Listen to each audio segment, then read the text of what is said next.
Hi, welcome back. With Christmas just around the corner, I know many of you are busy creating beautiful artworks to gift your family and friends. Some of my patrons recently mentioned that my recent tutorials can feel a bit challenging for beginners. So I decided to do something special for you. I asked my assistant artist to create a fun and simple Christmas themed piece, perfect for this specific season. This tutorial is designed from a beginner's perspective. I guided her throughout the process, helping her where she got stuck and correcting any mistakes along the way. And now I will do the same for you. I will walk you through each step to ensure your artwork turns out beautifully. So let's get started.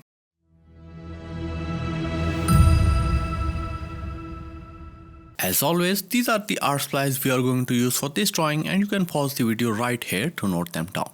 We will be using this 250 GSM paper from my ordinary smooth surface sketchbook, which is available in almost all the art stores or stationeries around the world. So you don't have to use any fancy paper for this specific drawing. And the drawing portion area is 6 x 8 inches. We drew the outline using grid method, and you can find the detailed step-by-step process from making the grid to outlining on my Patreon profile. Link is in the description. So let's start the shading process, and for that she is going to use Faber-Castell Polychroma set. But you can also use Faber-Castell Classic or any other color pencils to achieve the same results. You can use this equivalence chart to select your colors. She is starting from the upper half background, and for that she is lightening the outline a little bit so that it doesn't peek through the future layers. And now she is adding a base layer in this small left section using the yellow 184. And then she is using darker green 165 to create the leaves by adding these strokes. And to add the required contrast, layer black 199 with a very light pressure. As she is a beginner like yourself, so right now she is experimenting and trying to find easiest color layering sequence to achieve the required results. Moving on to the next leaf, and now she is following the similar sequence as she did for the first one by adding yellow base first, and then adding the required dull green shade using 168 on the right side of the leaf. Now to create the depth, she is filling the darker green shade right beside the previous strokes to create this 3D effect. And for the contrast, add black shade on top of the leaves. Keep the pressure low or else you will end up with a patchy black stroke. She is also adding a hint of brown 283 to achieve the required shades and tones, which is important to achieve a realistic look. For the final touches in this small section, add highlights using an electric razor very carefully. Look at how she is adding a layer of white 101 to tone down the sharp edges of these highlights. It will make the overall texture look subtle. And now she is going over the whole section with a blender pencil to blend the shades together and create a smooth effect. You can skip this step if you are satisfied with the blendings of your shades. Now you can follow the similar shading process to shade this lower portion as well. And by the way, you can get access to our premium content and support this channel through Patreon. You can sign up through different membership levels and get access to all the outlines and grid references, etc. We have an ever-growing library of hundreds of exclusive and real-time tutorials. And you will also get access to 4 new tutorials every month. You can also post your artworks in our active community of patrons and participate in our weekly critique sessions where I give my honest and positive critiques on your artworks, so you can improve your skills and get better with your drawing. Visit the link in description and become a premium member today. It has always been my goal to provide free tutorials and information on drawing and art related tools to general public. And keeping with that theme, I would like to thank all these incredible individuals who backed our channel on Patreon last month. Their generous support enabled me to produce this free tutorial for all of you guys. Moving on to the next portion, and for that she is firstly adding a base using a lighter green 171. But make sure to keep the pressure very low while adding base layer, as higher pressure will fill the truth of the paper, and it will become very difficult for the future layers to stick to the paper. Now repeat the similar process for creating and shading the leaves as we did earlier. As this portion has less defined leaves, so she is adding base layer in between the leaves shading to achieve the required results. You can follow this technique or the previous one, whichever suits you better. But make sure to use small circular motions while shading the area to avoid harsh lines or strokes.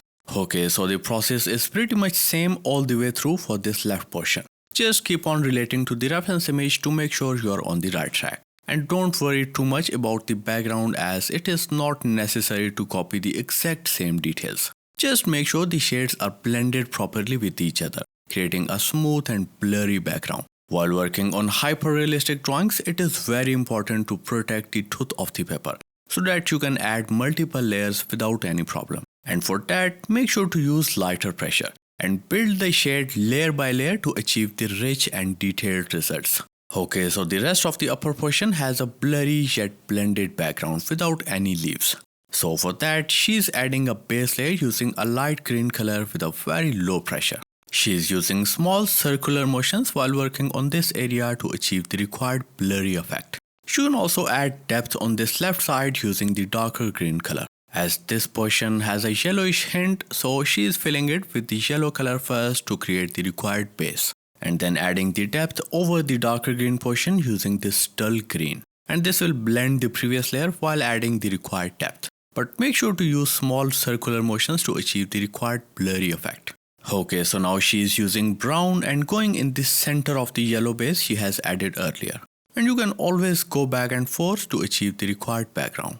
Keep on layering the shades and work on small sections to avoid patchiness. And don't rush this process as it will end up looking patchy and unrealistic. So the process for this right side is almost the same as she did earlier. So you can follow this similar layering process. Make sure to use lighter pressure along with moving your hands in circular motions to achieve a smooth and blended look. And layer the shades step by step to achieve a hyper-realistic look.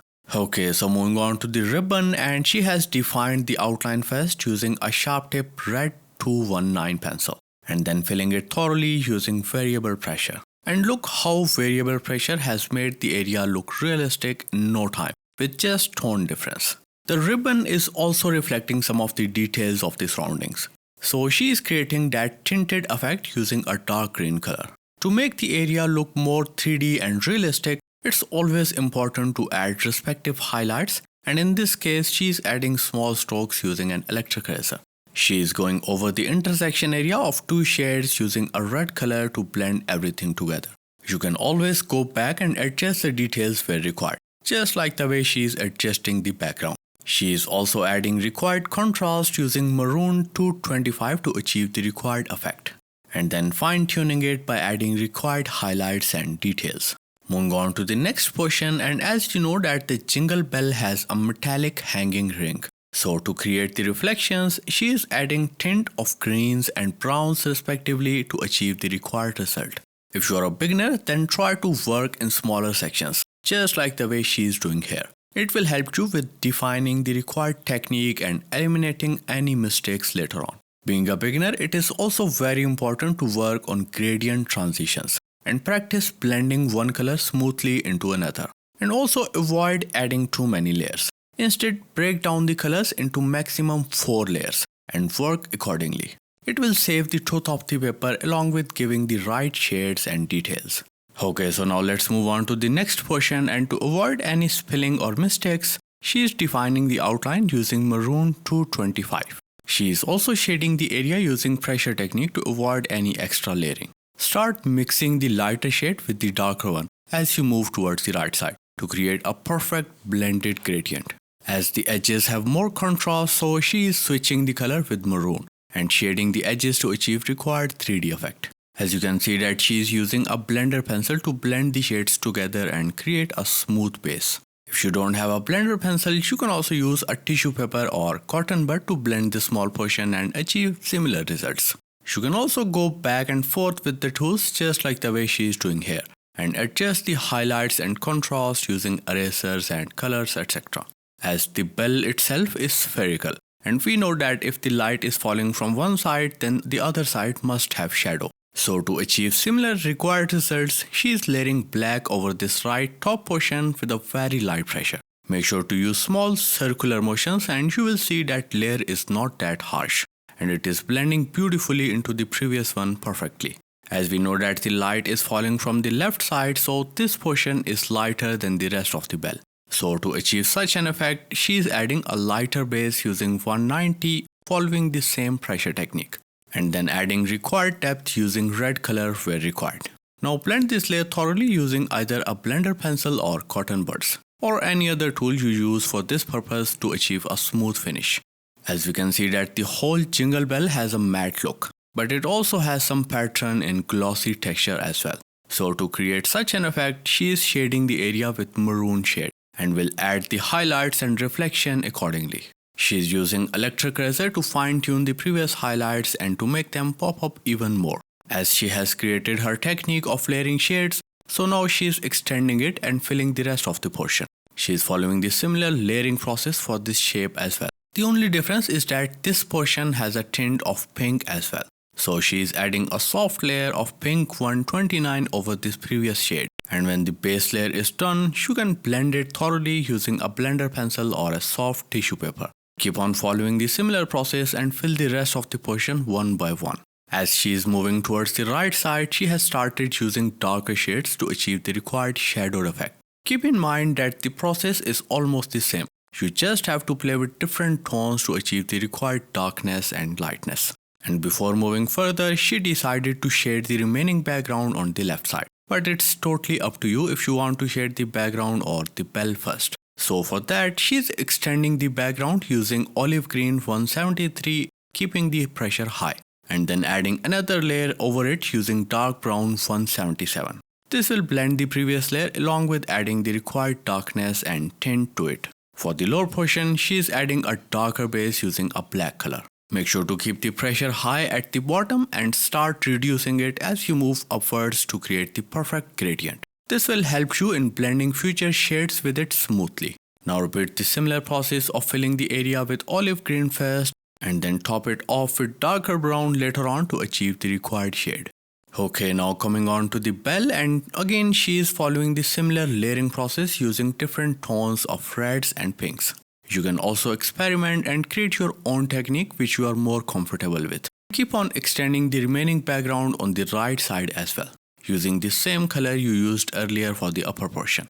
And as we move downwards, we can see there is a blurry stem and leaves texture.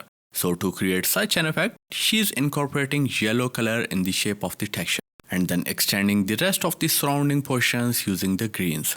This small portion has a tint of lighter green. So start layering green 171 over the required portions and then top it off with the darker green. And don't forget to use circular motions while working on this drawing. And it has a very blended and soft look, which can only be achieved using these circular motions. Now keep on following the same method and shade the rest of the bell. Just focus on the shades and build the contrast layer by layer, keeping the reference image in mind. I always suggest to keep the reference image in front of you, either in hard or soft form, so that you can relate and add the details accordingly. And that is how she is done with this quick and easy Christmas special drawing. Creating these free tutorials needs a significant amount of time and energy. So if you found this one valuable, please show your support by liking this video. Your support keeps me inspired to bring you more creative content. So thank you so much for watching, and I'll see you in the next one.